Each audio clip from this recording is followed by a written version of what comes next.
Витаю всех, друзья!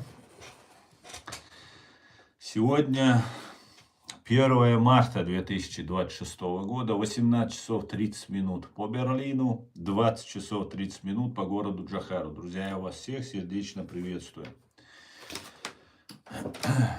Сейчас, секундочку.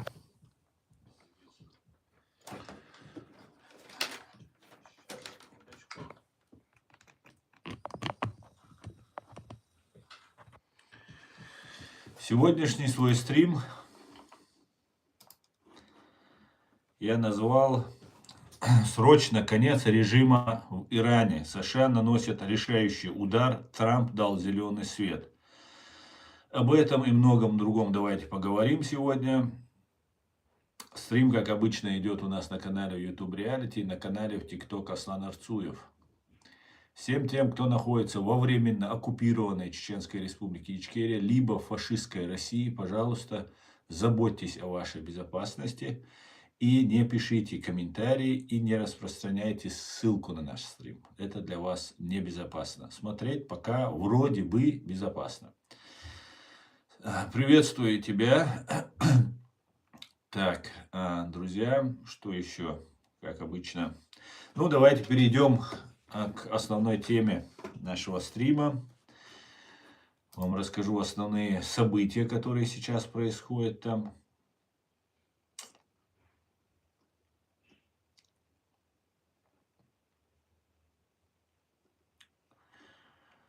Ну и так, давайте для начала события на данный момент, какие сейчас там происходят. Самая свежая проверенная информация о потерях Ирана на эту минуту, 1 марта. Так, только из крупных международных источников информация: Аль Джазира, NBC, CBS, Guardian, Reuters, Iranian Red Crescent, официальная иранская организация. На 16:30-17 на сегодня время, информацию, которую я вам говорю, общее количество убитых 201 человек, по данным Iranian Red Crescent Society. Потом 747 получили ранения, те же источники. Самый тяжелый удар пришелся 148 убитыми, плюс 95 раненых. Удар по начальной школе в городе Минаб. Погибло много девочек, маленьких детей, к сожалению. Иранские СМИ называют это военным преступлением. Убиты лидеры Хаменеи, плюс около 40 высокопоставленных чиновников. Также погибли родственники. Например, верховный лидер Али Хаменеи был убит вместе с членами семьи, дочь, внук, невестка, зять. Также убиты секретарь Высшего совета национальной безопасности Али Шамхани и другие командиры КСИР, корпуса стражей исламской революции. Провинции, которые пострадали, 24 из 31 по ним нанесены удары. Удары наносятся до сих пор. Удары будут наноситься, по всей видимости, об этом заявляет американская и израильская сторона. И, по всей видимости, они будут только усиливаться, как они об этом заявляют. Удары по ядерным объектам, ракетным базам, командным центрам и инфраструктуре КСИР. Вот такие вот удары. И вот туда не наносят цели. Дополнительно полностью уничтожен главный командный пунктир Хаменеи в центре Тегерана. Сильно повреждены ядерные объекты и ракетное производство. Режим в хаосе. Создан временный совет, президент Пазешкиан, плюс глава судебной власти. Но нового верховного лидера еще не выбрали. Хотя там заявляют, что временно исполняет обязанности. Иранские СМИ сами признают, что цифры Red Crescent, они их признают. Так, даже по официальным иранским данным уже 201 убитый и более 750 раненых. Самый страшный удар по школе девочек в Минабе. 148 детей и учителей погибли.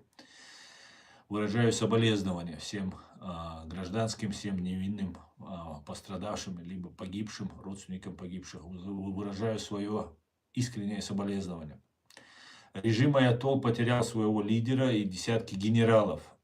Это цена, которую платит народ за то, что режим десятилетиями угнетал свой народ, как это делает Россия и ее марионетки у нас во временно оккупированной Ичкерии. Так, дальше. Кто может прийти на место нового лидера? Им является Резе Пахлеви, это человек, на которого делает ставку США и Израиль. Именно этот человек, возможно, возглавит в ближайшее время Иран.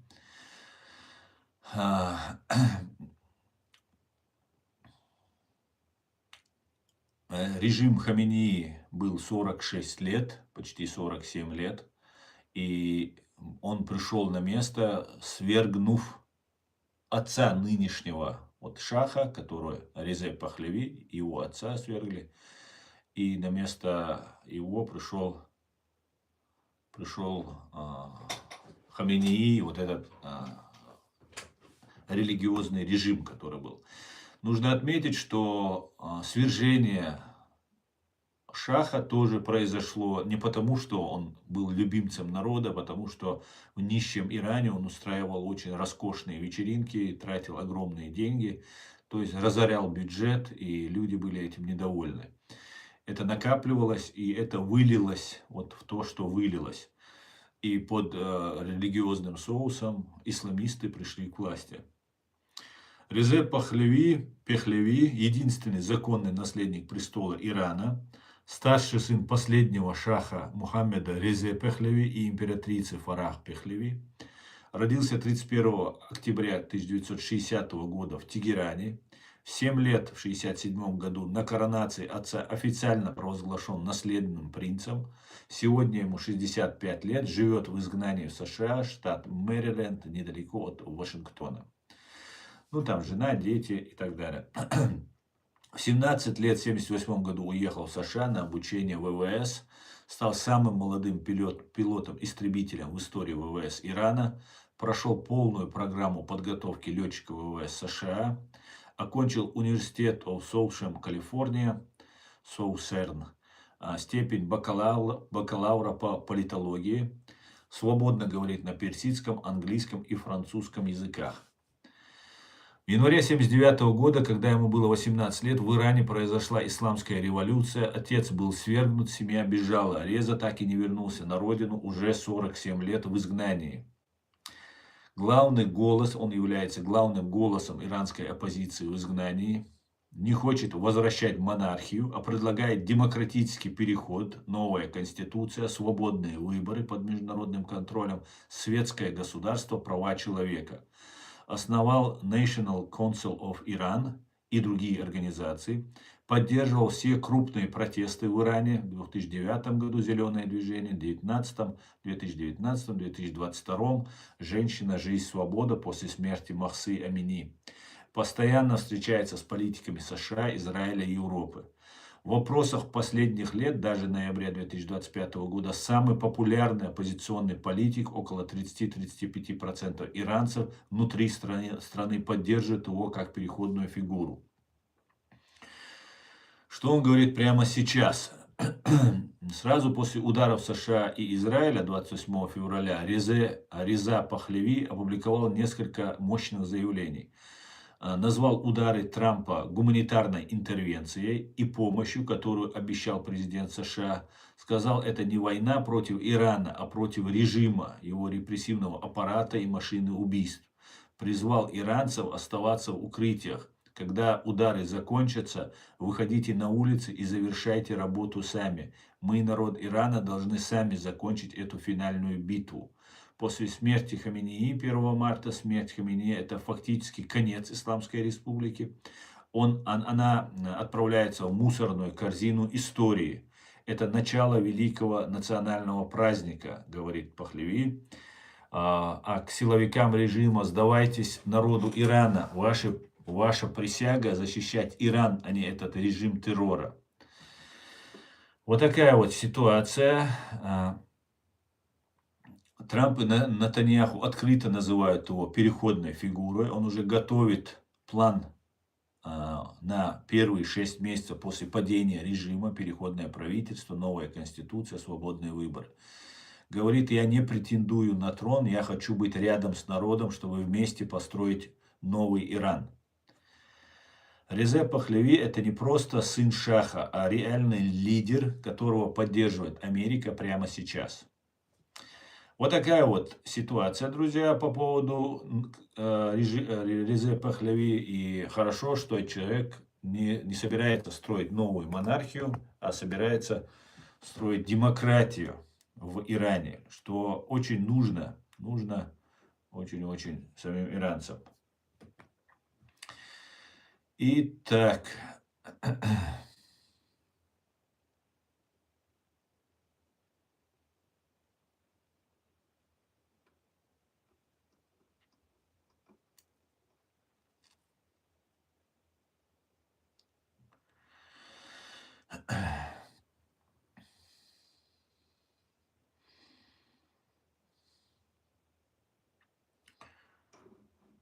так, сейчас речь Трампа я вам сейчас. Наконец, обращаюсь сегодня вечером к великому и гордому народу Ирана. Час вашей свободы настал. Оставайтесь в укрытии, не выходите из дома. На улице очень опасно. Бомбы будут падать повсюду. Когда мы закончим, захватите власть в вашем правительстве. Оно будет вашим. Вероятно, это будет ваш единственный шанс на протяжении многих поколений. Вот такое обращение сделал президент Трамп по этому поводу. И ситуация очень сильно развивается. Процессы идут очень сильные. Война, как видим, разогревается. У нас вопрос для зрителей в нашем чате в YouTube. Падет ли режим в Иране в ближайшее время после ударов США? 28% ответили да, 48% ответили нет, 25% ответили не знаю. Друзья, присоединяйтесь к нашему голосованию. Оно у нас тут в чате, в YouTube. И отвечайте. Также вы можете в TikTok написать да, нет, не знаю. На ответ на вопрос, падет ли режим в Иране в ближайшее время после ударов США. США и Израиля будет точнее. Ну, раз так написал, оставим так.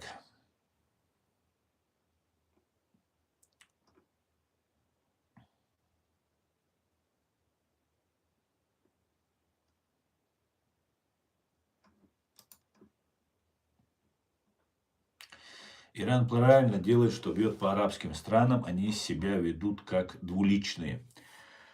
Ну, не знаю, правильно ли он делает или нет, но то, что бьет, это известный факт, бьют.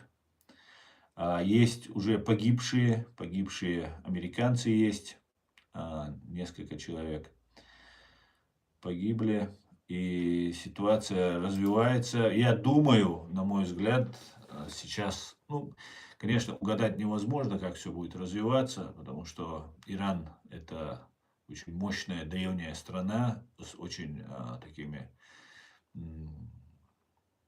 похожими на себя союзниками, которые хотели бы, чтобы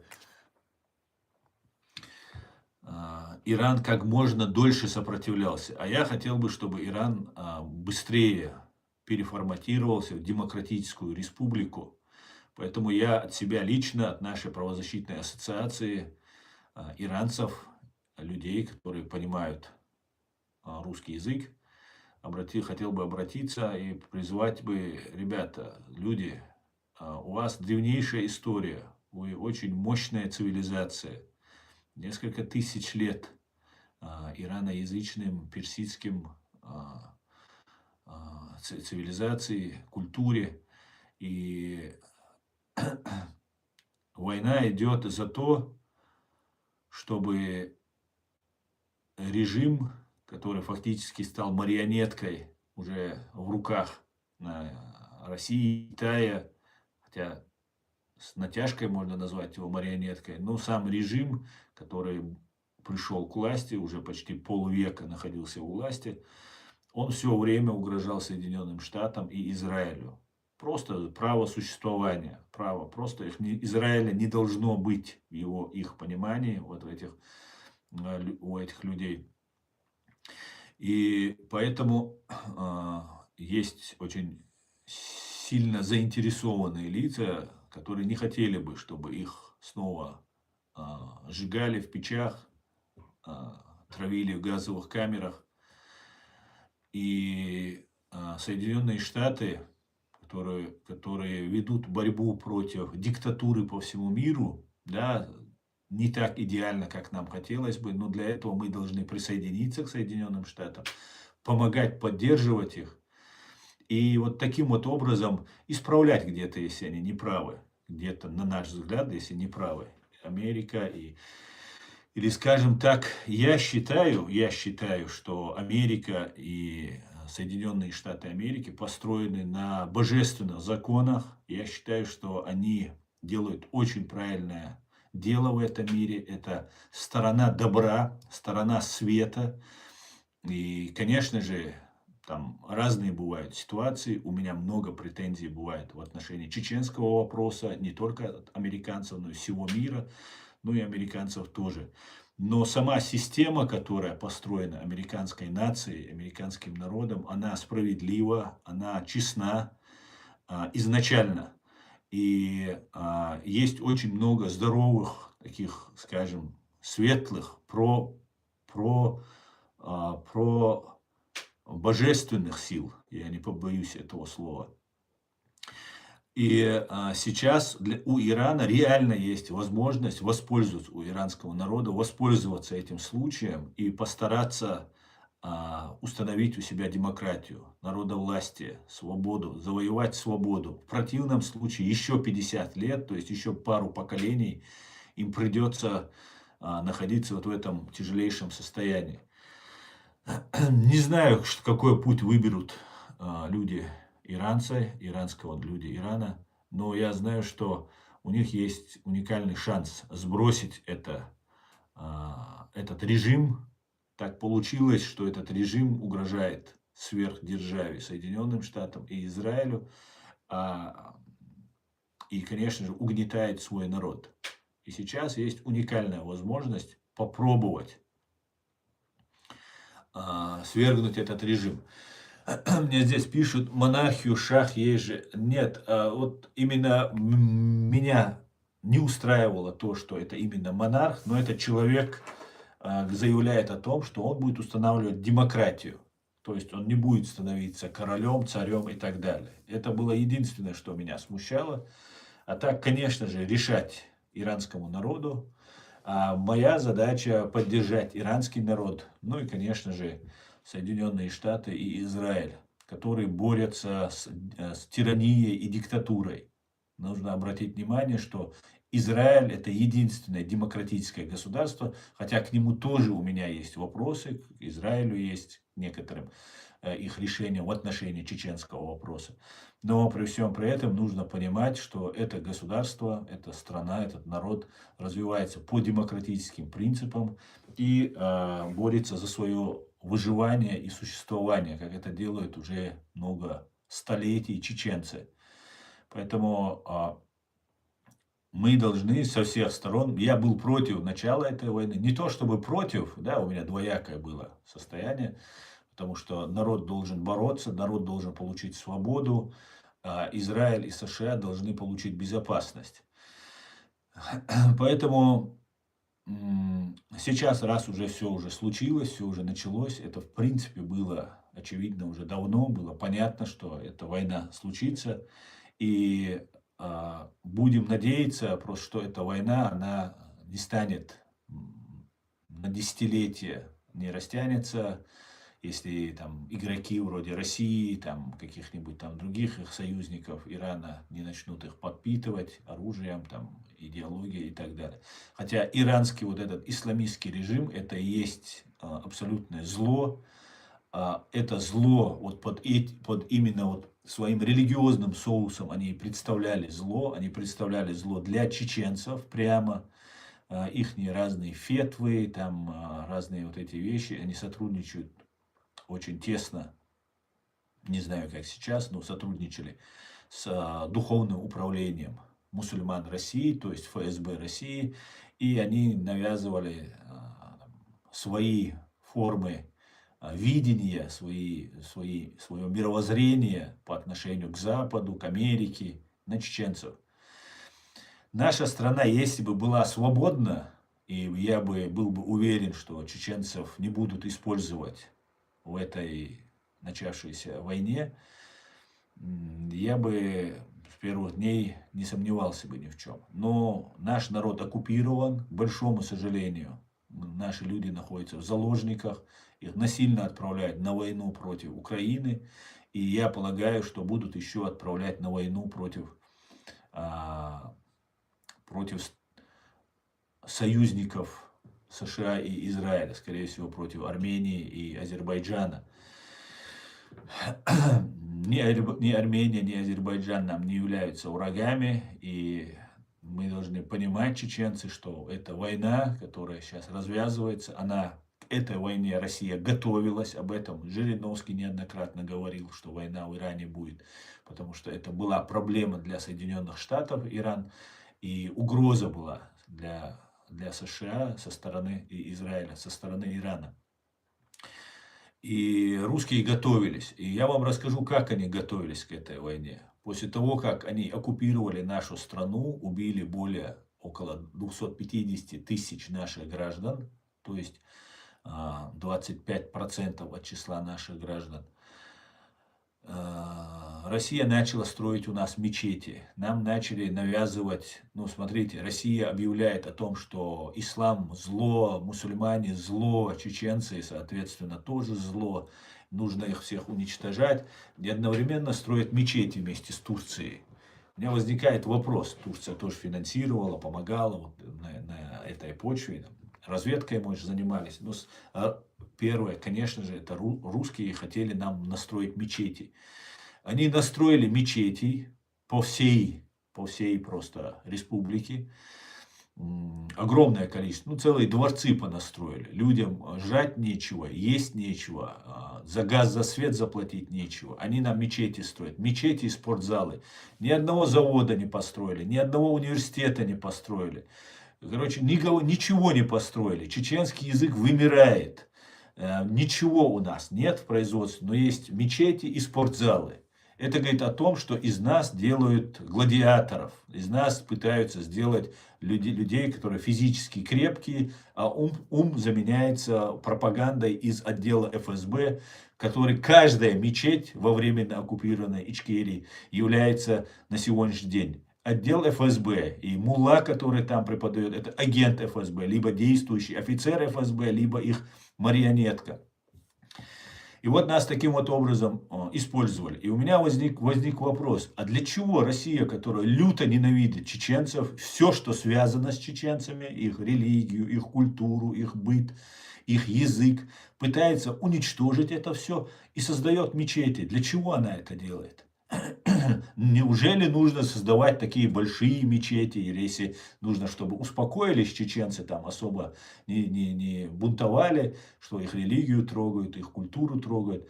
Но мы видим, что не строятся какие-то мелкие мечети, строятся большие, и показывается, вот смотрите, какая это мусульманская страна. Это делается для того, чтобы исключить чеченцев из международной жизни, и представить их, оболванивая их через вот эти отделы ФСБ, так называемые мечети. Таким образом вот подвергать чеченцев своей пропаганде и использовать в своих целях. Одновременно мы с этим мы видим, что Армения, Азербайджан полностью переключились на США, отошли от России. И мы видели самолет, который в прошлом году русские пытались, азербайджанский самолет, который пытались сбить, который сбили, но чудом он долетел до земли, до Казахстана, Актау. И некоторые люди выжили, и мы узнали, что это сбивала Россия, а не чеченцы. Хотя Кадыров, Хамзат, племянник Рамзана Кадырова, сын его брата, он сразу же заявил, что это мы сбили, то есть чеченцы. И одновременно началась такая вражда в интернете между чеченцами и азербайджанцами, начали друг на друга гнать, но видно, что это троллятина, как у меня на стриме это бывает часто. И вот такая вот работа велась. То же самое касается армян. То же самое сейчас там накручивает ситуация. Армяне, очень много армян есть пророссийских. И несмотря на то, что Россия вытерла ноги об Армению, она всегда вытирала, но другой поддержки вроде бы армянское руководство считало нету. С турками у них плохие отношения, с Ираном получше были, с Россией дружили, пытались как-то выжить армяне. Но вот сейчас мы видим, что армяне, ну, западные армяне, скажем так, европейские, американские армяне, ну, правильный выбор сделали, и, ну, нас могут использовать против них. Причем вместе с армянами, которые являются пророссийскими. Понимаете, вот таким соусом. Вот что опасно для чеченцев. Такая работа ведется. Например, человек, которого я лично считаю соорганизаторами теракта в Бостоне, Дмитрий Кечкин, я это называю проект Кечкин, который они организовывают. Россия пытается объединить, ну, в ее планах, скажем так, объединить Ичкерию, временно оккупированную, и российские провинции Дагестан и Ингушетию в один анклав, исламистское гетто, для того, чтобы, видимо, провозгласить там какое-нибудь исламское государство под эгидой Дмитрия Кечкина и ФСБ. Дмитрий Кечкин — это главарь банды УФСБ во временно оккупированной Чеченской Республике Ичкерия. Раньше он был главарем, ну, сперва начинал опером, работал в Дагестане, когда был геноцид дагестанского народа, уничтожение дагестанских молодых людей.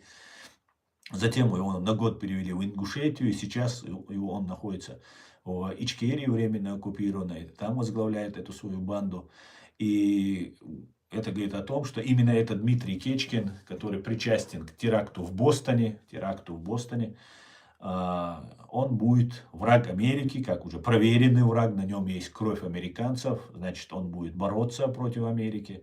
Видимо, эту персону ФСБ выдвигает именно для этих целей. И вот таким вот образом они собираются, в тени будет ФСБ, и вот эти ФСБшники от мечетей, они будут оболванивать нашу молодежь и пытаться нас натравить на Азербайджан, на Армению. Если война в Иране затянется, то один-два теракта против армян, против азербайджанцев в месяц, в год, этого более чем достаточно, при условии, что российская пропаганда будет очень сильно это раскручивать и нагнетать эту обстановку. Поэтому мы предупреждаем наших людей постоянно. К сожалению, опять же, мы в оккупации, наш народ в заложниках. И сейчас на войну против Украины отправляют 90% насильно людей под разными выдуманными предлогами. Там, тонировка там не подходит, там страховки нету. Ну, любые. Там кто-то раньше где-то курил марихуану несколько лет назад. Прошло там 10 лет с тех пор, люди приходят и говорят, вот курил, все. Или ты, или твой отец, или твой брат идут на войну против Украины. Ну и чтобы не дать, не подставлять из-за своих слабостей, он уходит на войну. Ну, чеченцам рассказывают о том, что вот, смотрите, мы наркоманов, алкашей отправляем, там кто-то выпит, поймают, тоже отправляет. И чеченцы делают вид, что они согласны с этим и молчат, потому что у тебя выбора нет. У кого есть деньги, те откупаются, у кого нет денег, тот уходит на войну и погибает. Около 10 тысяч убитых и раненых уже по информации нашей правозащитной ассоциации Human Rights Center Ичкерия, во временно оккупированной Ичкерии уже погибших и раненых. Огромное количество тел невозможно забрать, они гниют на полях Украины. И, к сожалению, вот в такой ситуации мы находимся, поэтому эскалация или какой-нибудь кризис рядом с нами, на Кавказе, рядом с Кавказом, для меня представляет угрозу для нас, потому что нас будут, скорее всего, нас, ингушей, дагестанцев, будут использовать. В этих много так называемых исламистов здесь в Европе находится, в Турции они находятся. Вот эти сказки свои до сих пор, если эти люди не понимают, они, ну, не может человек до сих пор этого не понимать, в моем понимании. Может, настолько человек ограничен в своем понимании, что он кажется, что он какое-то богоугодное дело делает. На самом деле, вот эти проповедники, там, вот эти разные пропагандисты, по факту они даже своей религии не знают. Просто болтают про религию, а на самом деле даже не изучают свою религию, не читают ее, не читают Коран. А так слушают каких-то проповедников, которые рассказывают, что нужно там какой-нибудь там Российской империи, российским спецслужбам или каким-нибудь другим спецслужбам. Поэтому вот такая вот ситуация. Мы, чеченцы, заинтересованы в скорейшем разрешении этого кризиса. И чтобы в Иране как можно быстрее установилась свободная демократическая власть. Не знаю, что из этого получится, но мы целиком, я лично целиком полностью поддерживаю Соединенные Штаты Америки, Израиль в этом вопросе. И призываю иранский народ сейчас, как об этом говорит а, президент Дональд Трамп, находиться в подвалах безопасности. И когда полностью в щебень будет разнесен режим аятолл, религиозных этих фанатиков, то в это время иранскому народу надо вставать и выходить. И мы, чеченцы, вас в этом поддержим. Слава иранскому народу, свободному, демократическому народу. Как-то так, друзья. Давайте почитаю ваши комментарии и напомню на ответы. 250 уже более человек проголосовало. Падет ли режим в Иране в ближайшее время после ударов США? Да, ответили 29%, нет, ответили 49%. Не знаю, 22%. Но, конечно, у нас очень много пророссийских здесь людей бывает, но, опять же, и не пророссийские, поэтому может быть такой процент, 50%, но и не пророссийские тоже как бы могут не верить, что Иран быстро падет. Но я думаю, самое рациональное, если они реально сменят режим, и режим этот падет, если они начнут договариваться с американцами. Это самое верное, что будет. В любом случае им придется это делать, потому что ну, будут очень мощные удары. Поэтому, и как сказал Резе Пахлеви, к СИРу, корпусу стражей, обратился он к корпусу стражей исламской революции, им нужно сдаться своему народу. Своему народу. Не американцам, не израильтянам, а своему народу. Если они реально думают о своем народе, они просто держатся за денежные места. Можно было бы сказать, что это религиозный режим, и там есть религиозный, конечно, внешне это однозначно религиозный, но система, она в принципе насквозь коррумпированная и очень диктаторская, тиранический такой режим. Поэтому, скорее всего, он долго не выдержит, этот режим. Идейных, да, там есть фанатики идейные, но эти фанатики идейные должны быть на стороне своего народа. На стороне своего народа. То есть против вот этого людоедского режима. Так, давайте я почитаю ваши комментарии, друзья. И дальше посмотрим. Так.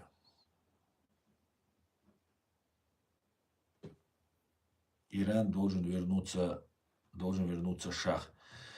Да, ну другой пока фигуры мы не видим.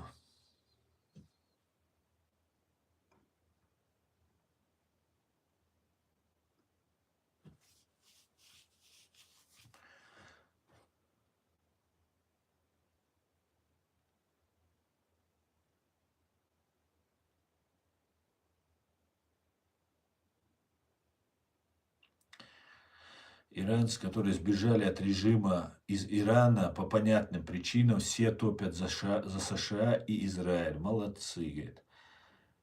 И Джека Израиль. Так, я жду распада РФ, говорит. Так, Мирбек.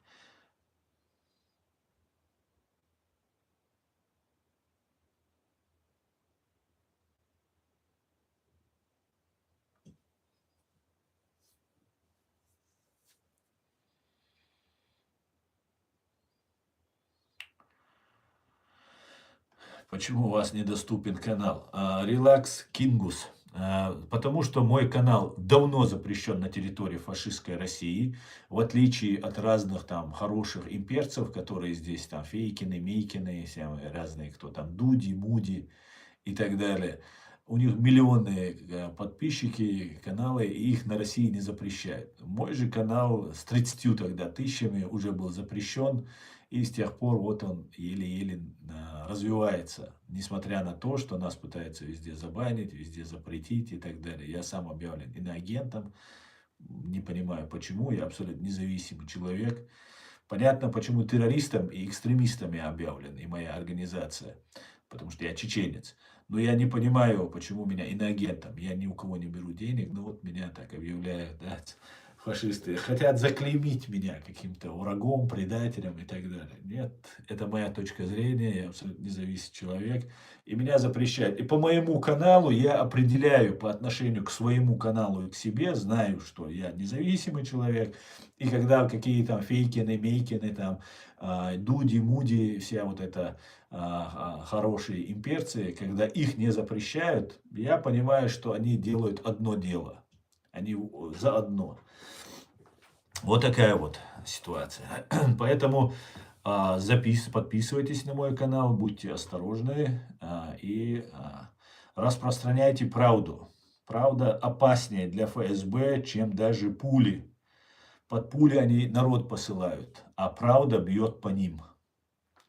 Правда бьет по ним. Вернись в Чечню, если честно, говорит, просто Наиль. Просто Наиль. Ты как... Ну ладно, не буду тебя оскорблять. Но если я честный, это значит, мне нужно покончить жизнь самоубийством, по-твоему? Мне нужно прийти и сдастся людоедам в лапы, что ли? Что-то у тебя немножко логика хромает, мне кажется. Так, подождите-ка. Сейчас, одну секунду, здесь проведу небольшую манипуляцию.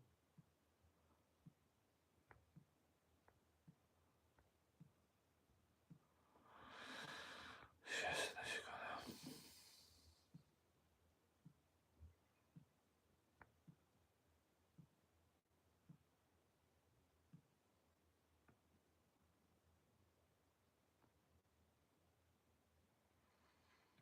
Одну секунду, друзья. Ой, какое...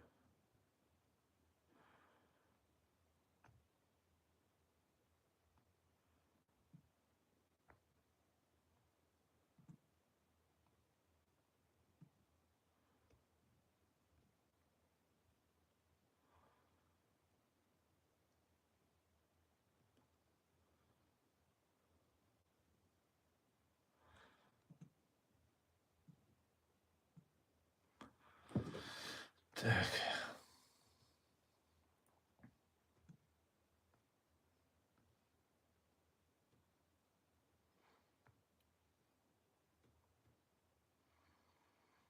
Ну ладно,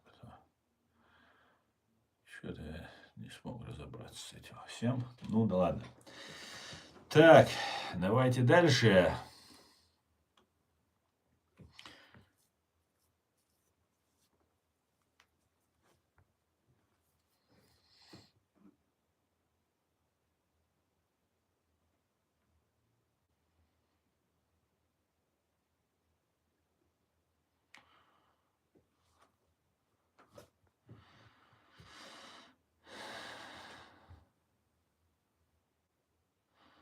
Какое право имеют США решать, какой режим должен быть в той или иной стране? Хватит врать. Штатам просто всегда нужны чужие ресурсы. Они уже об этом нагло, открыто говорят, говорит Игорь Рулев. Это говорит человек, придя ко мне на канал, к чеченцу, чей народ на протяжении веков фашистская Россия уничтожает, только лишь за то, что не хотят быть в этой стране вместе с этими фашистами и людоедами, грабит нашу страну, добывает недра из нашей страны. И ко мне зайти на канал и написать такое, ну только мог путинец самый настоящий, Гибнюк только мог сюда зайти, вот так это написать. Во-первых, Соединенные Штаты Америки спасают иранский народ. Так, на секунду. Иранский народ находится под гнетом. Во-вторых, если бы не США, если не сегодняшние вот эти силы добра и света, то мы бы находились бы вообще в средневековье, если не сказать еще где-нибудь, в каком-нибудь варварском, людоедском состоянии находились бы. Поэтому, и это вы первые россияне, вы, фашисты, самые первые были бы те, кто поедали бы всех, если бы не боялись бы США. Вы, называя украинцев братьями, а там живет огромное количество русских, которых вы как бы якобы пришли спасать, уничтожаете своих братьев и своих людей своей этнической принадлежности. О чем вы говорите? Со своим свиным рылом лезть в калашный ряд вам точно не нужно. Вон, понимаешь, такие читатели морали, моралисты.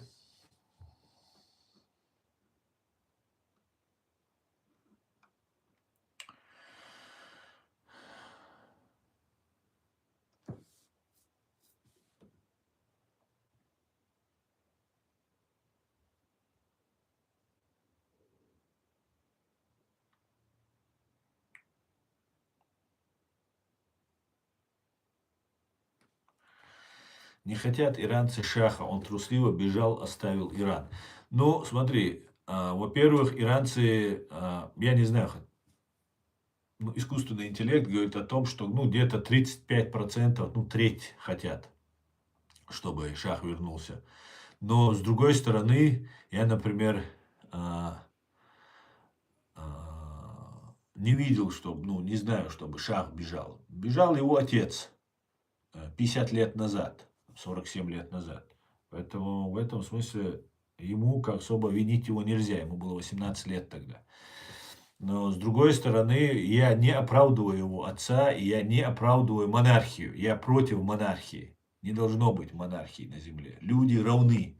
Человек – это главная ценность. Главная ценность на любом обществе, любом государстве. Поэтому не может человек быть выше другого человека. Это наша чеченская философия.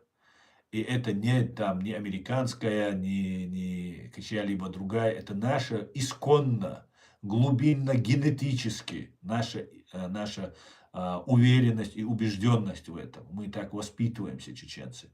Именно поэтому мы не хотим быть с Россией, потому что у России человек ничто. Личность не представляет никакой ценности. И только царь, главарь, который наверху. Все остальное ничто. Мы, чеченцы, все цари. Мы, чеченцы, все до единого являемся царями. Понимаешь? Поэтому мы категорически против того, чтобы диктатуры были на этой земле. Не поддерживать, давайте сделаем так, чтобы поддержали. Давайте говорить об этом. Если он не будет устанавливать там монархию, а будет устанавливать демократию, и он устроит иранский народ, и, к сожалению, если это единственная альтернатива нынешнему этому религиозному режиму, который есть в Иране, то я думаю, мы должны поддерживать его. Другого просто нам не предлагают, к сожалению. Если был бы, мы выбирали бы. Но сегодня он есть. И 35% это очень много на самом деле. Поэтому я так считаю. Конечно, я не хочу, чтобы эта война затянулась, чтобы это раскинулось и разлилось на соседей Ирана. Я категорически это в первую очередь и Турция, и Азербайджан, и Армения, и там другие государства, которые могут подпасть, которые находятся за заливом или за морем. Поэтому как-то так мы это видим. Я это так вижу. Так, давайте дальше.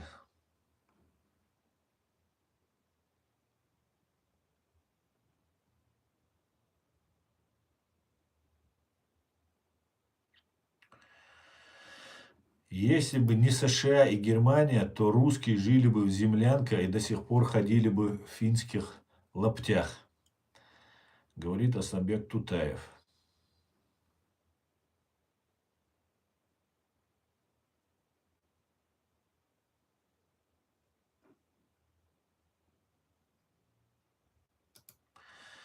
Что плохого в том, что тебя хотят заклеймить всякими разными клеймами, эти фашистские, террористические, кремлевские и русские? Еще на миллион раз пишу, этим гордиться надо. Ну, и я не то чтобы горжусь, мне как-то все равно, что они там на нас говорят, потому что, ну, весь народ у нас всегда были, какой-то спецконтингент, спецпереселенцы, бандиты, разбойники, террористы, исламисты. От России мы только такие вот слышали. И у нас других названий от России нет. Уважительно, как-то по-человечески они к нам никогда не обращались. Поэтому для меня это не ново, для меня это старо. Единственное, я искренне в глубине души завидовал, как говорится, наверное, притянул к себе. Я завидовал чеченским и кавказским воинам, которых преследовали, которых мне доводилось защищать. Я искренне ими гордился. Гордился, что хватило у них мужества выступить и сражаться против вот этой системы, людоеднической, фашистской российской системы. Может, я и к себе это притянул. Но а так, мне неприятно не то, что они меня террористом называют. Они весь мой уголовные дела там возбудили. Я об этом давно знал, что они возбуждают дела против меня. Неприятно ложь, которую они возводят по поводу иноагента. Ну, какой я иноагент? Иноагент – это иностранный агент, который получает деньги, финансирование, какие-то задания от иностранного агентства. То есть я агент иностранного государства.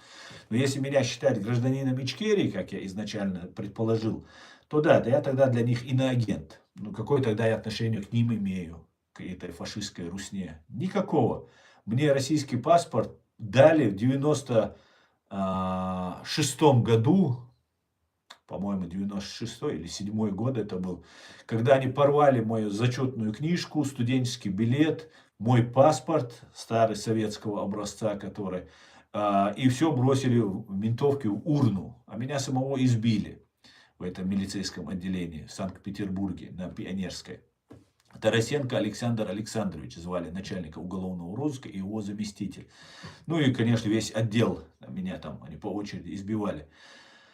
Поэтому я никогда россиянином не был, и мне неприятно, что они меня иноагентом называют. Какой-то агент там туда-сюда. Я ничей не агент. Я агент Его Величества, господина чеченского народа. Это единственный, чей я агент, и чьим агентом я умру. А остальное мне, то, что они пишут, ну ложь, русские по-другому не могут. Оболгать нужно же. Оболгать обязательно. Ну, террорист, ладно, называют. Это так. Это у них место национальности, они нас так обозначают. Поэтому как-то так. Путин молодец, развалит Россию. Ну, да, Айдар, с этим я с вами согласен. Конечно, в этом он постарался лучше всех. Мне кажется, они попробовали. Знаете, у меня есть теория по этому поводу. Когда они вот начали войну против Украины, они долго, с момента развала Советского Союза, сами они его развалили, его никто не разваливал, они сами его распустили, разойтись, чтобы сойтись, потому что их колхозная экономика не могла конкурировать с рыночной, международной, мировой экономикой, и они просто, ну, это было попустительство Запада, они их впустили в себя полностью. Они думали, что, ну вот, смотрите, их угнетают, это бедные люди, давайте дадим им свободу. И вот они не просили этой свободы, никто. Мы же не видим митинги, протесты в Советском Союзе, что-то кто-то выходил. Никто не выходил. Просто Горбачев пришел, начал перестройку так называемую, и КГБшники просто переформатировались. Из КГБшников стали миллиардерами просто. Всю советскую собственность, которую наши отцы, деды, бабушки и матери копили, они просто между собой поделили. Все. 3 поколения, 75 лет они нам говорили, что собственность не должна быть, это пережитки буржуазии, буржуи, там все такое. А потом они сами стали буржуями. И все то, что наши отцы и деды просто зарабатывали, взяли себе между собой КГБшники поделили. Немножко дали Западу. Немножко Западом поделились и так далее. И вот Путин, КГБ, Ельцин тоже КГБ, пришли к власти. И в итоге они посчитали, что они могут полностью управлять миром. И с тех пор они готовили план по вот эти миллиарды, которые они завоевали. Их нужно же передать детям. А если вы по наследству передаете своим детям, то ваш ребенок по наследству имеет право пользоваться. Есть просто он заявляет о том, что он получил эти средства по наследству. Даже если эти средства отец награбил. Что бы ни случилось, если отец по наследству передает, все это является его законной собственностью. Но им было этого мало. Просто иметь миллиарды себе, своим детям и так далее. Они захотели стать частью европейской аристократии, так сказать. Они начали там внедряться в Англию, сюда в Европу, в Бельгию, везде, где только у них получалось, во Францию, еще со времен старой иммиграции, белой иммиграции. С тех пор они все эти контакты подняли, начали, ну они же уже цивилизованные люди, бьют вон дикарей и чеченов, там, и все. И Запад все аплодирует там и так далее. Это все Запад сам себе сделал. Скормил себе на груди этого людоеда. Но Запад особо не пострадал, просто чеченцы перенесли геноцид, а сейчас уничтожаются украинцы. Вот и все. А Запад, ну так, немножко финансово потерял. Тогда заработал, чуть потерял, а потом еще раз заработает. В принципе, не так уж плохо у Запада дела обстоят в этом смысле. Ну и в итоге они посчитали, что для того, чтобы создать новую великую Русь, Россию, русское новое дворянство, они придумали легенду о том, что еще со времен царской охранки остался отдел ФСБ, КГБ, НКВД, ЧК там, и так далее, который сохранился и в нынешнем ФСБ сейчас находится. Они начали раздавать разные титулы, там графы, дворяне, там всякие такие сякие и так далее. Но была одна загвоздка, очень важная загвоздка, в том, что у них нету истории. Все ворованное, как и миллиарды наворованные уже у наших отцов и дедов, также и история ворована у России, у русских. И эта история принадлежала к украинцам. Киевской Руси она принадлежала. И оттуда строили они свою эту историю. И нужно было вернуть в лоно, так сказать, украинцев, и чтобы и им обещали, почему в Украине такая сильная пятая колонна. Потому что им тоже обещали многим дворянские титулы, что вот они будут Украиной управлять там и так далее, и так далее.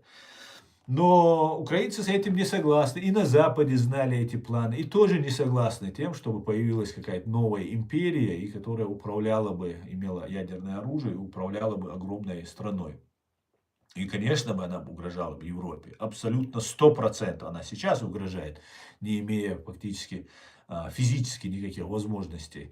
Но при малейшей возможности они будут использовать эти силы против Европы.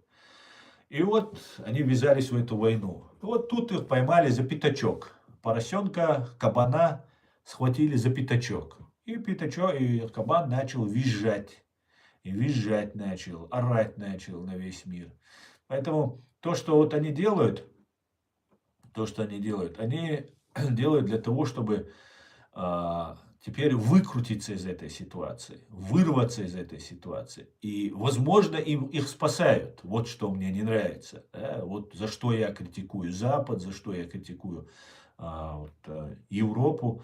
За то, что вот они спасают. В ПАСЕ, например, хорошим имперцам предоставляют слово. Но это плевок в сторону нас всех. Всех нормально здравомыслящих людей, которые поддерживают Украину, которые против этой тирании. Причем этот плевок тех, кто довел эту ситуацию до сегодняшнего дня. Значит, они довели Путина, ФСБ, подняли на этот уровень. Да, здесь, в Европе, здесь у нас в Германии, в Берлине, в Гамбурге, вся вот эта богатенькие, не очень богатые, просто там исполнители. Они здесь, в Европе, здесь у нас в Германии живут, их никто не трогает, никто не арестовывает, понимаете? Разные Якунины, разные Кохи, Мохи, Ходорковские. Вот эта вся банда, которая вчера была у власти, грабила советское прошлое, наследие, разграбляла. Ну, они, видимо, отстегивали здесь на Западе, поэтому их не трогают. Какая-то ж польза получается, раз их не трогают.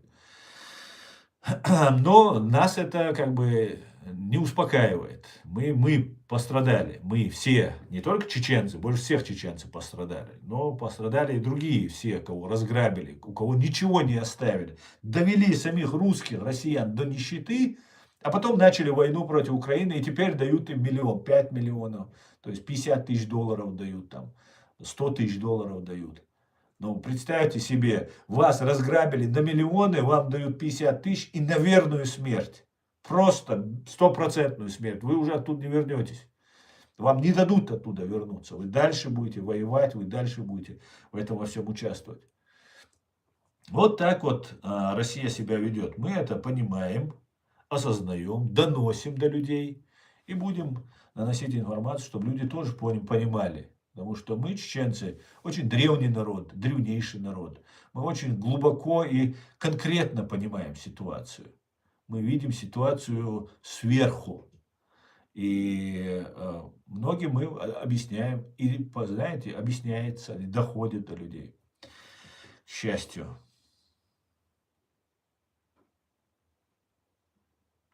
Израиль мог бы отбомбить режим Путина. Да, Асламбек, мог бы, конечно, но то, что говорит Натаньяху, например, что у него очень давние дружеские отношения с Путиным, ну, это просто выбивает почву из-под ног, понимаешь? Любой друг Путина с давними его этими разделяет ответственность за все, что делал Путин в отношении чеченского народа. И именно поэтому в Израиле построили отдел ФСБ под названием «Мечеть имени Кадырова». Вот что сделал Израиль, ну, при Натаньяху, скажем так. Вот за это у меня есть претензии, например, к Израилю, к евреям, к израильтянам. Ну, я имею в виду израильтян этих. А российские евреи – это такие же кадыровцы, которые весь еврейский народ, как кадыровцы, чеченский народ, сожгут в печах ради того, чтобы ФСБ ими было довольно и дали им еще 2 копеечки. Вот такие вот есть там. Хотя не про всех, конечно, я говорю, как и не про всех чеченцев, также не про всех евреев российских. Есть очень-очень думающие, порядочные люди, с которыми мне доводилось дружить. Так. Россияне Георг Ингри. Россиянские генералы вас ждут участь в разы хуже, чем вы рассчитываете. Рашка распадется на независимые свободные государства, и все расисты получат заслуженное. Дай бог, дай бог. Поэтому, Асланбек, я не думаю, что Израиль будет бомбить режим Путина, потому что пока Натаньяху считает его своим близким старым другом, несмотря на то, что 1200 человек убиты Путиным. Понимаете? У меня логика просто не подвластна, моей логике не подвластна то, что тут происходит. Заходят миньоны Ирана и России на оружие и деньги, оболваненные иранской пропагандой, на оружие и деньги России. Слышна русская речь. Везде висят плакаты Хаменеи, Путина и так далее в этом секторе Газа. Заходят на территорию Израиля, убивают 1200 людей, женщин, детей, животных, что только у них попадается им под руку, все убивается. Самый настоящий акт геноцида производится. Самый настоящий. Если это не акт геноцида, то какой он тогда бывает? И после этого Натаньяху говорит, что он мой там старый друг. Там. Не знаю я, что у него за друг. Скажи мне, кто твой друг, так сказать. Да? И после этого вначале говорили против русских России, там кто-то там выступал, грозился отомстим там и так далее, и так далее. А потом все замолчали. И теперь виноваты все мусульмане у них. Ну, не у всех евреев, конечно, у некоторых, которые тут рассказывают. Особенно русскоязычные евреи появились, которые служили там, на России, потом резко стали патриотами Израиля, и теперь они почему-то винят во всем мусульман всех. Я не понимаю, если нападают на вас ваши двоюродные братья семиты, арабы, при помощи российских денег и при помощи иранской пропаганды и российского оружия, то при чем здесь чеченцы? Вот я, как мусульманин, не имею к этому никакого отношения. С первых дней поддерживаю Израиль и буду поддерживать. Но я буду поддерживать еврейский народ, а не те какие-то там правительства приходят и уходят. Я поддерживаю право Израиля на то, чтобы он существовал. И это константа. Это не значит, что я не буду критиковать, но еврейский народ не буду критиковать. Буду критиковать конкретных людей. Но вот, несмотря на это, происходят вот такие вот странные вещи. Странные вещи. И это наводит на размышления. А вы что, нас за дураков держите? Вы что? Вы не за евреев, которых убили, получается, а значит, за что тогда? За что вы тогда? Ну, непонятно такие вещи. Поэтому я не думаю, что они будут бомбить, а если будут бомбить, не верю я, не могу я в это поверить, что они будут бомбить. Посмотрим.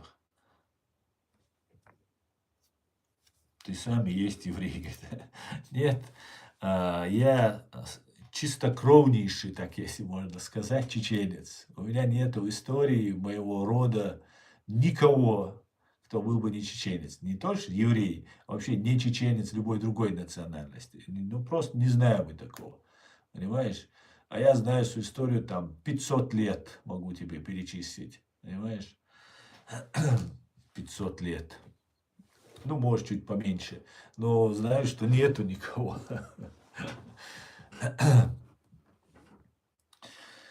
Но, надо важно ответить. Смотрите, это очень важно, надо знать. Израиль, и точнее Иерусалим, закладывали люди, которые имеют генетически схожий ДНК с чеченцами. Сегодняшними чеченцами, ингушами, бацбийцами. То есть с Урарту. Хуритами, которые потом позже создали Урарту. И царь Давид пришел уже на город Иерусалим, где проживали эти люди, их Иешуа называют, по-моему, если не ошибаюсь, если правильно произношу. Это родственные с хуритами, теми самыми прапредками нахов, нас, чеченцев, ингушей, бацбийцев. И царь Давид захватил Иерусалим, и после этого они начали развивать, ну, как известно из истории, я пытался узнать, вырезал ли там народ, царь Давид там и так далее.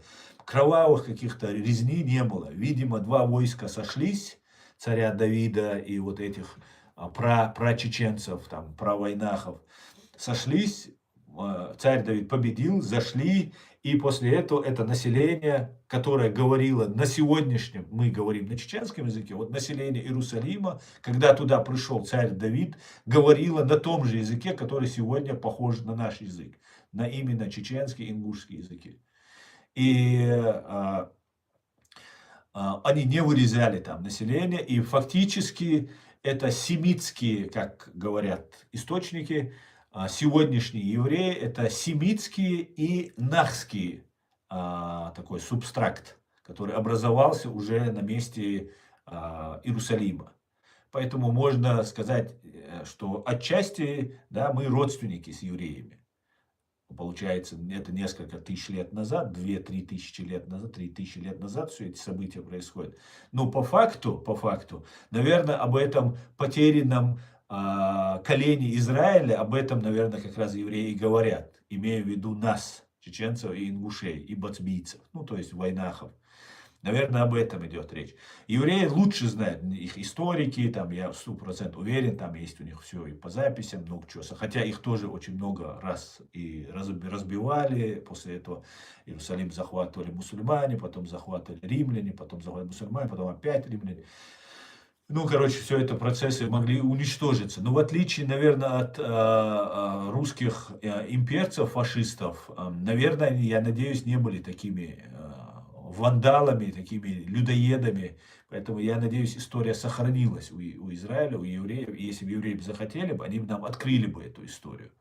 Но вот, к сожалению, пока мы этого не знаем. Но я думаю, мы стоим на пороге того, что мы многое из истории узнаем. И выяснится, что чеченцы, ингуши, бацбийцы имеют, это ДНК и так подтверждает, что с сефардами и с ашкенази чеченцы имеют общий ДНК. Это будет подтверждаться. Это будет подтверждаться, я думаю. Поэтому как-то так, да. Как-то так.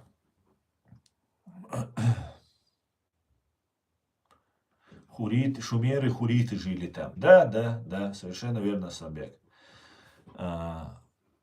Ну, основными считаются вот те, кто, я сейчас могу даже немножко вам поподробнее об этом рассказать. Мне эта тема интересна, я ее...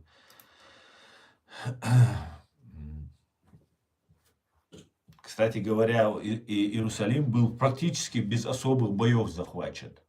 То есть внезапное было нападение и какие-то столкновения были, и после этого захватили. Ну вот смотрите. Царь Давид захватил Иерусалим, тогда известный как Иевус или Евус.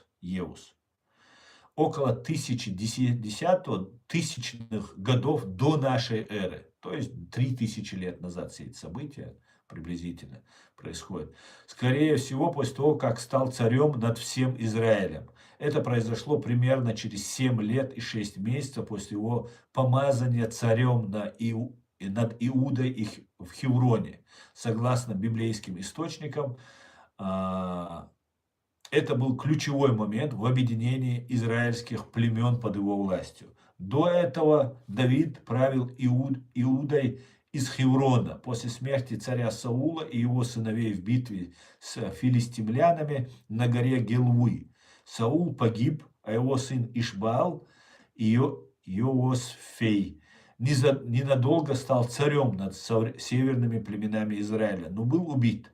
После этого старейшины Израиля пришли в Хеврон и помазали Давида царем над всем народом. Иерусалим в это время оставался под контролем Иевсуев, кананейского племени, которое сохранило независимость, несмотря на предыдущие завоевания израильтян в Ханане. Город был хорошо укреплен естественными преградами, долинами и считался неприступным. То есть Иевсуи – это потомки хуритов. Не потомки, предки. Или это и есть хуриты, может быть, просто по-разному называются. Давид с войском подошел к городу, но Иевусии насмехались над ним, заявляя, что даже слепые и хромые отразят атаку, и он не войдет. Тем не менее, Давид захватил крепость Сион, будущий город Давида, с помощью хитрой атаки. Его воины проникли в город через водопроводный туннель, водяной канал или шахту, ведущий к источнику Гихон. Согласно первому Паралипоменону 11.16, первым вошел Иоав, сын Саруии, за что стал военачальником. Это был внезапный штурм, а не длительная осада. Библейский текст не описывает массовую резню или значительное кровопролитие. Упоминается только взятие крепости, без деталей о жертвах среди защитников или жителей. Это предполагает относительно низкий уровень насилия, скорее внезапный захват, чем разрушительная битва. Захват был весьма хитрым. Вместо прямого штурма стен использовал скрытый вход через водопровод, что эксплуатировало уязвимость обороны Иевсуев, которые полагались на неприступность города. Это подчеркивает стратегический ум Давида, а не грубую силу. После захвата Давид сделал Иерусалим своей столицей, переименовав его в город Давида.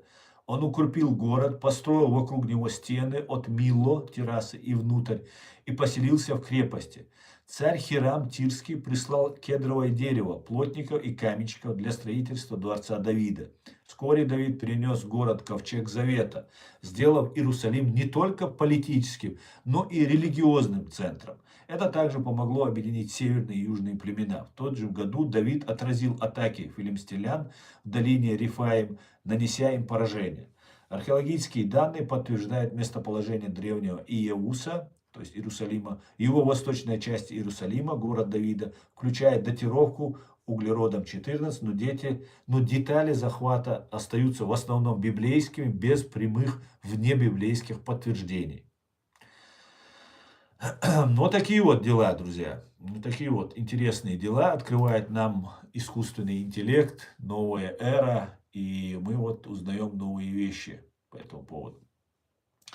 С чем я вас всех и поздравляю. И знаете, я обратил внимание, что, может быть, ситуация могла развиваться не так, что, например, смотрите, когда был Рим, Древний Рим, а, были цари, и перед тем, как их сверг такой Юлий Юний Брут, был такой а, римский сенатор, который сверг царя этрусского и пришел к власти. По факту они были родственниками. Вот этот царь гордый, Тарквиний гордый, и его свергнувший Юлий Юний Брут были дядей и племянник, двоюродным дядей и племянником, по-моему, если не ошибаюсь, может даже прямым дядей был его. Фактически это между собой они за власть дрались. Также вполне возможно, что Давид на этой территории, который уже царь Давид, который уже владел всем Израилем, был царем всего, почти всего Израиля, кроме вот Иерусалима нынешнего, мог быть связан. Именно этим объясняется, что не было резни. Обычно в те времена устраивались очень большие резни. Поэтому они могли быть родственниками какими-нибудь, потому что царская династия, она всегда между собой роднилась. И это как моя гипотеза, я ничего не утверждаю. Поэтому прежняя власть Иерусалима до его захвата и царь Давид, они могли состоять в каких-то родственных отношениях, вполне возможно. Поэтому не было такой резни, кровопролития такого, о чем нам историки нам бы рассказывали, или там Библия нам рассказывала бы, что всех вырезал и так далее. Этого не было просто. Это может свидетельствовать косвенно, что они могли быть одной крови или одного политического, социального статуса. Но сегодня нам говорит о том, что это ДНК говорит о том, что есть связь. И историки говорят, что вот хуриты были там. Многие пытаются переписать историю, кому-то что-то не нравится, приятнее слушать какие-то там великие вещи о своих предках или уже устоявшиеся, сложившиеся какие-то мифы и интерпретации. Но правда, она намного интереснее. Так что вы все произошли от нас, все. Все вы наши дети, мы вас всех прощаем. Главное, чтобы вы были за свободу и против диктатуры, как мы, чеченцы. И, кстати, режим, который в мире сегодня, римское право, которое установилось, это же то, что мы, чеченцы, исповедуем. Вся наша культура построена на этом. Свобода, независимость, все построено именно на нашем мировоззрении. Понимаете? И та идеология, то мировоззрение, которое мы тысячелетиями храним, сохраняем, оно выразилось в Римской империи, начальной Римской империи, Римской республики, скажем так, или в Древнем Риме, потом уже в Римской республике после 509 года до нашей эры. То же самое в других участках земли, где так или иначе оказывались эти хуриты, то есть наши прапредки, пранахи, так называемые. Поэтому вот такая вот интересная ситуация. И нам нужно это все осознать, понять. Я вижу, здесь многим не нравится правду, которую я говорю.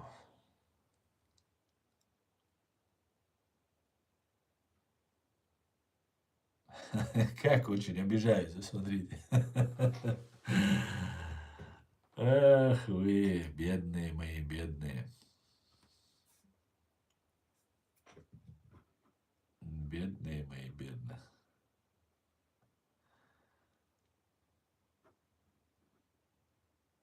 Библия это ничего, говорит Ислам Гуад Гашвили. В смысле Библия это ничего? Я только что тебе Библию рассказывал. Если бы это было ничего, я бы тебе зачитывал.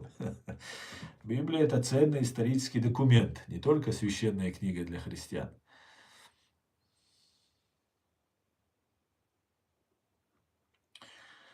А нас пытаются представить врагами, например, врагами евреев нас представить пытаются. Нас пытаются. Кстати, знаете, что и в украинском, и в русском языке, и в славянском языке есть, и в индоевропейских языках, в том числе в немецком языке, в английском языке, есть очень много заимствованных слов от хуритов с тех пор. То есть нашские слова есть и в русском, и русский искусственно недавно, славянские, украинские языки, немецкие языки, английские языки. Это все подтверждается наукой, все подтверждается стопроцентно. Подтверждается.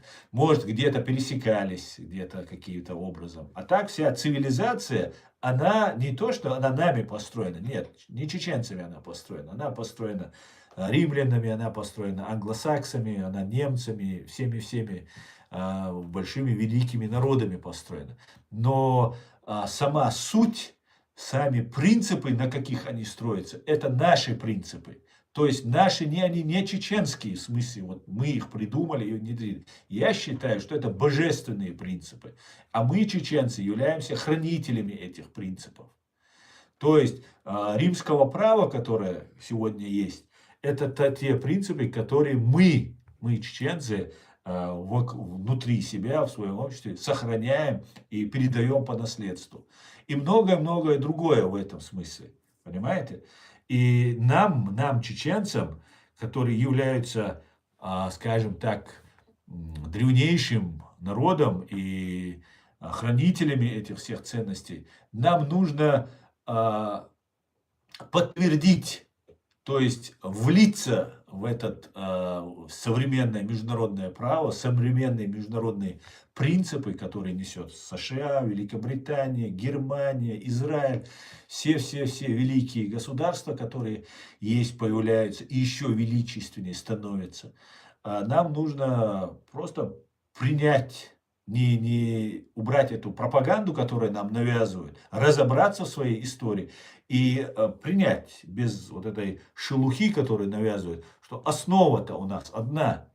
И если мы, чеченцы, признаем вот такие режимы, да, вот сегодняшний, например, американский класс, режим, который есть, это режим, который Джорджем Вашингтоном, англосаксом, англичанином из Британии, имеющий также и итальянские корни, как некоторые утверждают. Но он построил божественное государство, на божественных законах он построил, он и его товарищи построили. Да, как это вылилось, и как сейчас там кто-то делает, приходят какие-то там лидеры к власти и там что-то пытаются менять, это уже другой вопрос. Но сама система, которая потом саморегулируется, когда даже ее заносят куда-нибудь, она потом быстро выправляется. Это говорит о том, что само американское государство построено на божественных началах, на принципах божественных, справедливости, свобода личности, свобода слова. Как говорил Вашингтон, что не руководство одно должно быть, а каждый человек должен управлять государством. Каждый человек должен делать вклад. Не ждать, что там кто-то наверху. Это только о свободном человеке. Только свободный человек может так размышлять. Потому что русским, как я всегда слышу, нужна сильная рука, хозяин, там туда-сюда. А нам, чеченцам, не нужна сильная рука. И я чеченцам всегда говорю, нам не нужен лидер. Вот там постоянно какого-то лидера нам пытаются там навязать. Хотя лидеры, они должны быть. Но не обязательно, что вот он такой-то беспрекословно исполнять его приказы. Чеченцам нужно правильно вот эту все напыление, всю грязь пропаганды, которую Россия и там другие нам навязали, ее очистить и идти своим путем, своей дорогой. И чеченец эту дорогу пройдет лучше любого. Просто ему нужно правильно дать направление, объяснить ему и сказать, что Римская республика, да, Римская империя нам рассказывает про гладиаторов, про разврат, там еще что-то, утопающие в роскоши люди, которые убивали всю свою семью, братьев, сестер, чтобы захватить власть. Это было всегда. Уже в имперских, диктаторских режимах. Но и поэтому перестала существовать Римская республика, Римская империя. Поэтому она развалилась, она стала вот тем, что стала. Но изначально она была не такой. Не было никаких развратов. Все как у чеченцев было. Вот Римская республика, Даже Рим, изначально Древний Рим, и потом уже потом Римская республика. Это все, если чеченец это будет читать, он один в один увидит свою культуру, которую они говорят. Вокруг этого всего не было. Вокруг самого Рима, римской, тогда царства римского, потом Римской республики, царил тотальный просто беспредел. Убивали, грабили, насиловали, ну все что угодно было. И это все нужно понимать, что разные эпохи были у самого Рима и точно так же у Америки. И именно поэтому я призываю чеченцев изучать историю Джорджа Вашингтона, изучать историю Соединенных Штатов, и не пропагандой, которую нам навязали наши же враги. Ничего хорошего нам враги дать не могут. Даже если они мечети строят во временно оккупированной Ичкерии, они ее строят не для нас, они строят ее для каких-то своих целей. И это тоже нужно понимать. Поэтому, если мы узнаем, что американцы есть производная от нашего мировоззрения, что они также мыслят, как мы, и мы производны от их мировоззрения, то нам они не будут казаться чужими. И тогда нам легче будет понять их действия, их мотивацию, как они себя ведут, что они делают. А это государство, я утверждаю, построенное на божественных началах Джорджем Вашингтоном и его соратниками. Я это 100% для себя уяснил и знаю это. И нам, чеченцам, именно поэтому я писал большую статью про бостонский теракт, где я провожу параллель, как русские спецслужбы и их пособники делают так, чтобы представить любого друга американцев, Израиля врагом. Просто если ты дружишь с Америкой или с евреями, я привожу, например, и сейчас я сам подвергаюсь вот этой ситуации, нахожусь в этой ситуации, то вас уничтожают, либо вас дискредитируют. То есть, чтобы американцы, евреи не вызывали доверия, чтобы у них мы не вызывали доверия. Потому что если мы, чеченцы, поймем, что именно как мы думаем, мы представляем, мы говорим на русском языке, нам на русском языке в школе нас обучают, всю вот эту пропаганду русскую нам навязывают. И мы ограничиваемся. Мы есть чеченцы, которые имеют свою цивилизацию, свое мировоззрение. И есть Россия, русские вокруг нас, вот это фашистское образование. И вот эти фактически империи, рабы и господа, мы видим только эту культуру. И нам кажется, что есть чеченцы в одной цивилизации, и весь остальной мир, мы, то есть Россию позиционируем, что это весь остальной мир такой же. И это наша большая ошибка. Весь мир абсолютно не такой, как Россия. Весь мир, большая часть мира, такие, как мы, мировоззрение. Понимаете, не варварская, не людоедская, имперская. Даже империи, они не такие, как российские империи.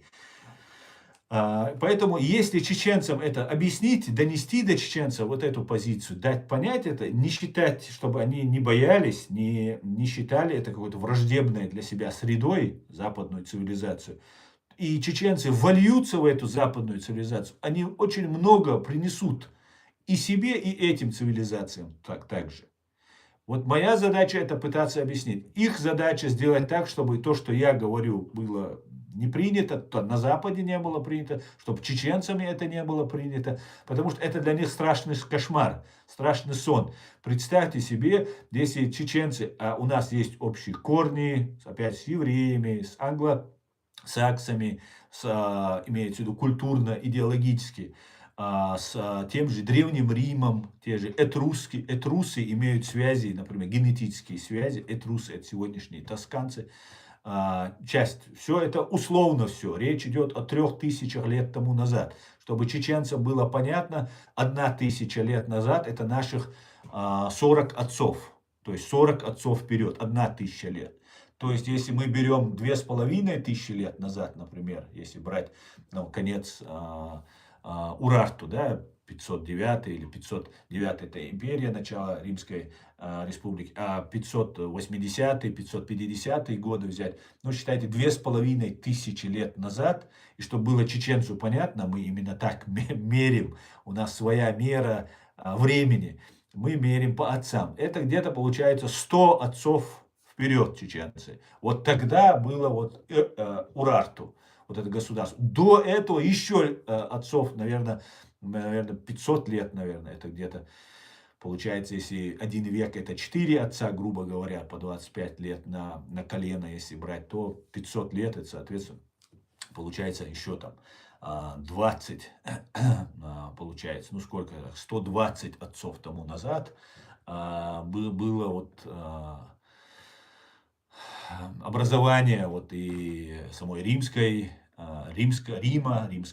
Рима, и еще раньше того же Иерусалима, где мы с евреями пересекались, и стали фактически одним народом. То есть тот местный народ и пришедший царь Давид, они все вот перемешались. И, возможно, они были не чужими, так сказать, людьми, как я уже сказал, когда они вот сталкивались в этой битве. Это все очень интересно.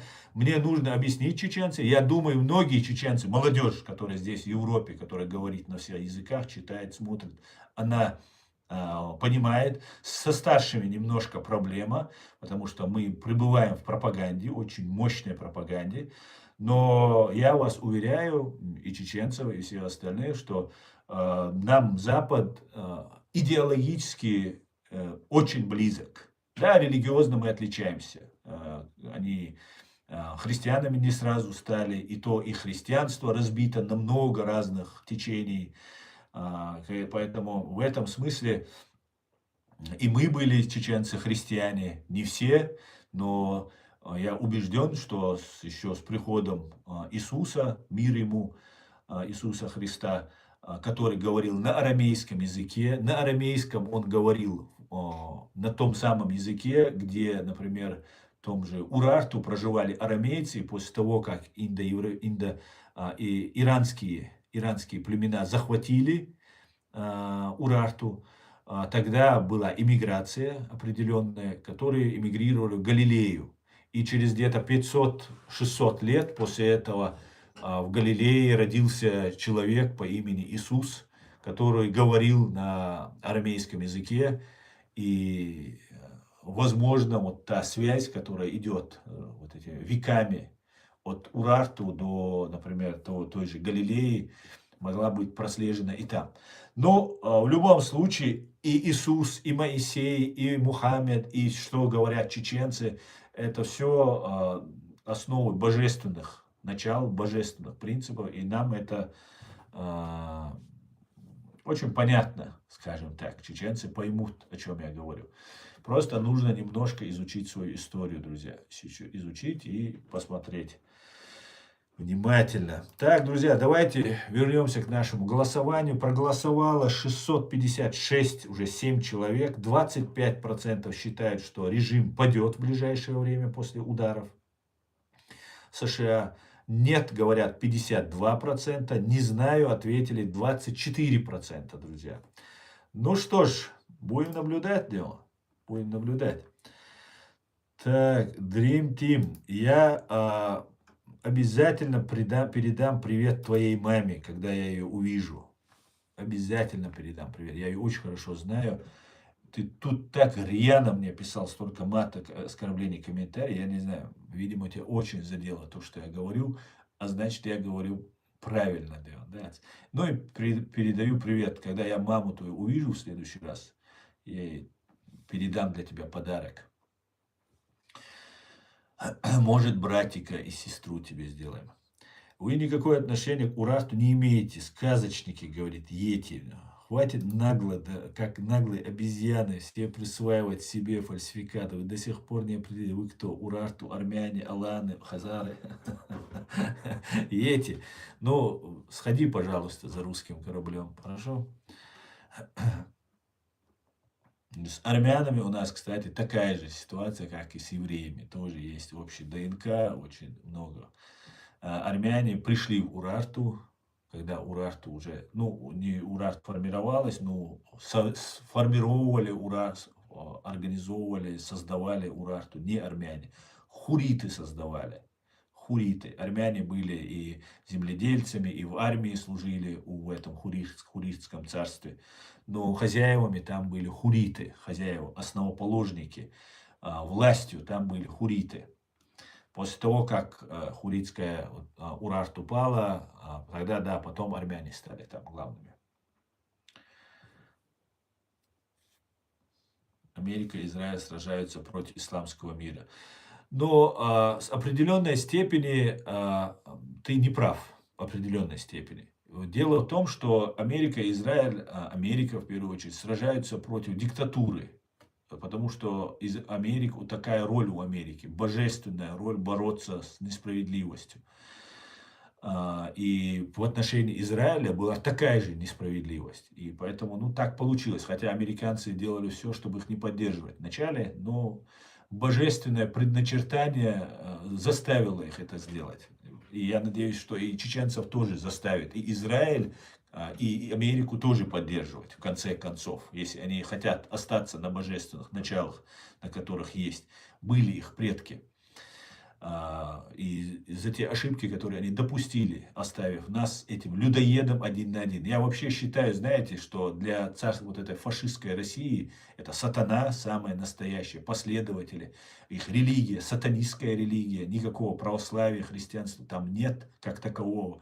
Есть Бог сатана и его пророк Ленин, который лежит у них в пирамиде на Красно-Кровавой площади, где они обычно казнили людей. Вот есть Бог, как для России представляется Америка, и у этого Бога есть два ангела. Это Израиль и Ичкерия. Вот Израилю повезло, он оказался за пределами вот этого сатанистского образования, хотя внутри там тоже проживали евреи. Но не так-то, хоть и повезло, но не так, чтобы вообще повезло. Ангелы всегда должны сражаться. И они сражаются против тех сил зла, которые на них насылаются, с сатаной и дьяволом. Это Россия, Иран и так далее. Нам же, чеченцам, повезло меньше, чем евреям и второму ангелу. Пришлось оказаться внутри вот этого вражеского. И причем и США, и все остальные оставили нас внутри, разделив тогда после Второй мировой войны мир, оставили нас внутри вот этого садистского, сатанистского образования СССР. И нам приходилось драться абсолютно без какой-либо поддержки и помощи. Ну вот такая вот судьба. Как говорится, чем сильнее бьют, тем сильнее мы становимся, так сказать. Поэтому это нас закаляет. Просто нужно знать, где твой враг, как гласит чеченская пословица. Враг твой, мужчина, не тот, кто, мужчина, унах по-чеченски, рыцарь, скажем, более точное будет определение. Рыцарь не тот, кто смел и отважен, а тот, кто знает, кто его враг. И вот моя задача чеченским рыцарям объяснить, кто их враг. И у меня это получается. Все будет Ичкерия, ночи Амдинду, Ам Ичкерия Хай, Ам Израиль Хай. Слава Украине! God bless the United States of America and Germany. Аникюэль Маш Ойль. Всего самого хорошего, друзья. До свидания.